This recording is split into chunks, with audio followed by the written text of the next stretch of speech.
Selamat pagi para netizen dimanapun kita berada. Salam inspirasi bagi kita semua. Wah, agak kacau dan memalukan memang ya. Ketika sudah dipimpin ya Heru ya DKI Jakarta ya. Ini Jakarta kini naik ke posisi 29 kota termacet di dunia ya. Sudah naik begitu kan kota termacet di dunia. Wah, dan posisi 29 begitu. Artinya kita melihat apa yang dikerjakan Anies Baswedan dengan Heru itu jauh berbeda begitu kan ya. Ini mari kita baca terlebih dahulu komentar-komentar netizen. Ini agak menarik begitu seperti ini.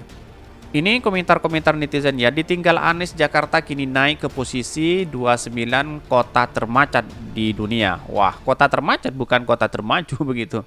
Nah, cocok tuh Anies jadi RI1 ya, nggak main ini. Kalau ada tambah ranking ke-7 termacet ini. Pak Anies cocok jadi gubernur Jakarta banyak periode ya. Bahkan presidennya tetap Pak Jokowi ya. Gimana begitu kan ya. Ini dikutip dari ini. Jakarta macet lagi ya, staf sus Menkau ya, tanda ekonomi bergeliat. Kok bisa begitu ya? Hancur lagi Jakarta diserahkan ke bonekanya boneka. Apa yang saja bacakan pro dan kontra ya di sini.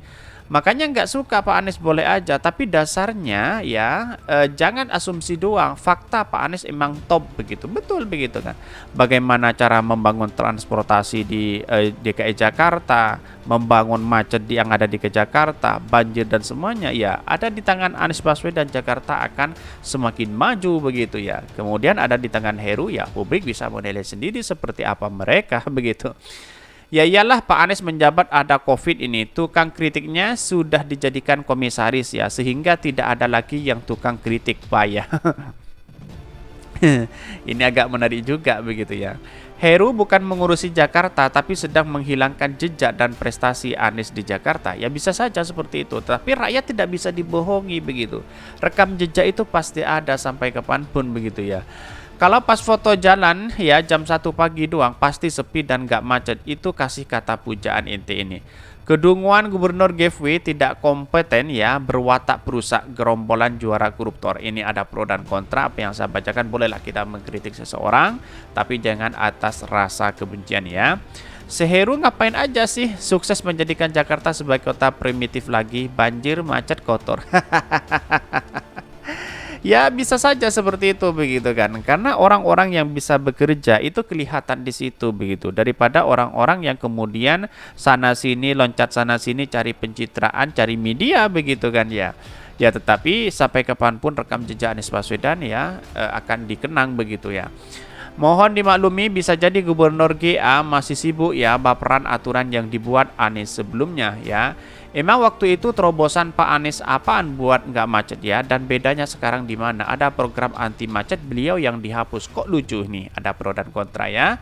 Tetapi ya sekeras apapun kerja, ngeri juga ya. Negeri diurus orang bodoh, siap-siaplah tambah hancur. Ya bisa saja seperti itu begitu ya. Ya karena memang sudah pada hakikatnya kalau kita melihat situasi transportasi yang ada di Indonesia, baik di Surabaya, baik di Jakarta, baik di yang lain begitu, pasti ada kemacetan di situ begitu. Karena angka setiap tahunnya pasti dia bertambah begitu kan jiwanya, terus kemudian tatanannya begitu kan ya. Walaupun sudah diperbaiki terus-menerus, tetapi pasti ada kemacetan. Tapi ya bagaimana cara meminimalisir kemacetan itu yang menjadi pertanyaan. Harus ada kajian-kajian yang bisa menebak atau bisa menganalisis bagaimana caranya meminimalisir angka kemacetan yang ada di Indonesia itu sendiri, apalagi yang ada di Jakarta sebagai jantung ya ibu kota DKI ya, bahkan ya dalam artian bahwa sebagai jantung ibu kota ya bahkan ya kita harus meminimalisir itu begitu. Bahkan gubernur yang dituju Jokowi gimana ini kerjanya? Ya banyak pro dan kontra, tetapi mari kita baca terlebih dahulu beritanya seperti ini.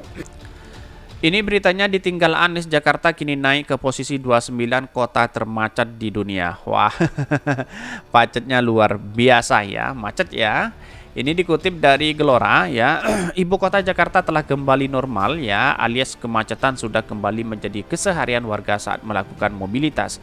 Setelah sempat turun dari peringkat 46 dunia ya pada 2021 saat masih dipimpin Anies Baswedan sebagai gubernur, indeks kemacetan Jakarta pada 2022 kembali naik. Lembaga yang memperingatkan lalu lintas kota dunia, TOMI International BV, menempatkan Jakarta di peringkat 29.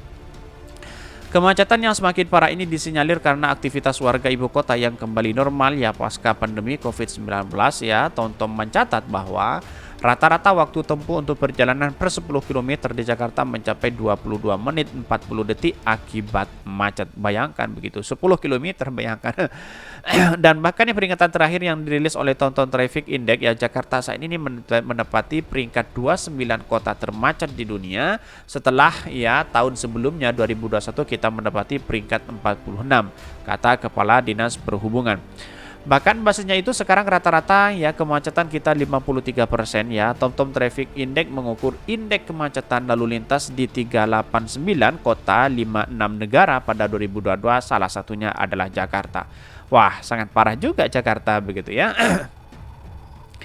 Bahkan Jakarta dan Manila di Filipina merupakan dua kota Asia Tenggara yang berada di 50 besar indeks kemacetan berdasarkan peringkat ya.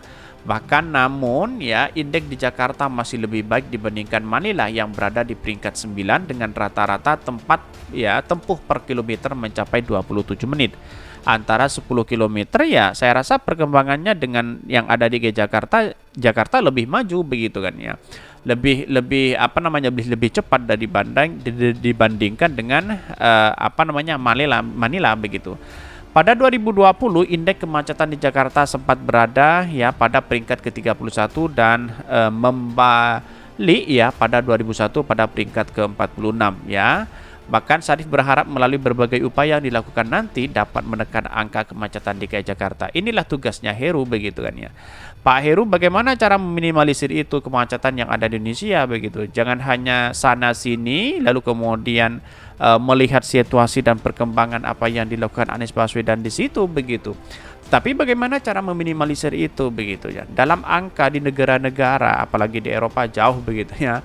Di Asia Tenggara aja begitu kan ya, kemacetan yang menjadi momok bagi kita adalah bahwa ya di DKI Jakarta begitu kan ya, pantas ya orang beramai-ramai akan pindah ke IKN karena mungkin di satu sisi melihat kemacetan yang ada di DKI Jakarta.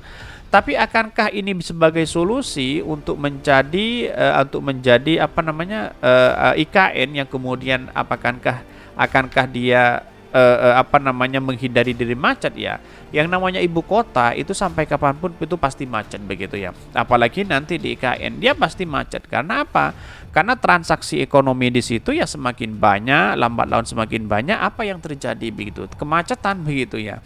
Ya pada hakikatnya sekarang itu ya apakah nanti ketika ibu kota pindah Jakarta akan macet? Itu yang menjadi perhitungan ya, itu yang bisa menebak itu adalah orang-orang yang pakar lingkungan begitu. Dalam artian transportasi kita karena semakin tahun semakin meningkat ya. Kita harus akui bahwa tidak hanya di Jakarta, di Surabaya juga ada kemacetan begitu kan, tapi tidak separah yang ada di Jakarta begitu. Saya kira persoalan-persoalan seperti ini kita harus harus diawasi begitu. Dalam artian bagaimana cara kita meminimalisir itu begitu. Jadi kepemimpinan Pak Heru saya rasa ini target utama begitu kan ya, angka transportasi ke macet. Bahkan Pak Jokowi menyatakan sudah macet begitu. Jadi apa yang selama ini dilakukan Heru saya seakan-akan tidak maksimal hari ini begitu kan ya, walaupun ya kelihatannya kerja tapi hasilnya tidak menentukan begitu. Belum ada hasilnya, kira-kira seperti itu begitu. Mungkin itu yang kami sampaikan. Tonton terus channel Hodari Podcast hari ini karena ada berita-berita menarik dan viral setiap harinya. Salam para netizen, salam inspirasi bagi kita semua. Jangan lupa di subscribe channel YouTube Hodari Podcast Rakyat ini.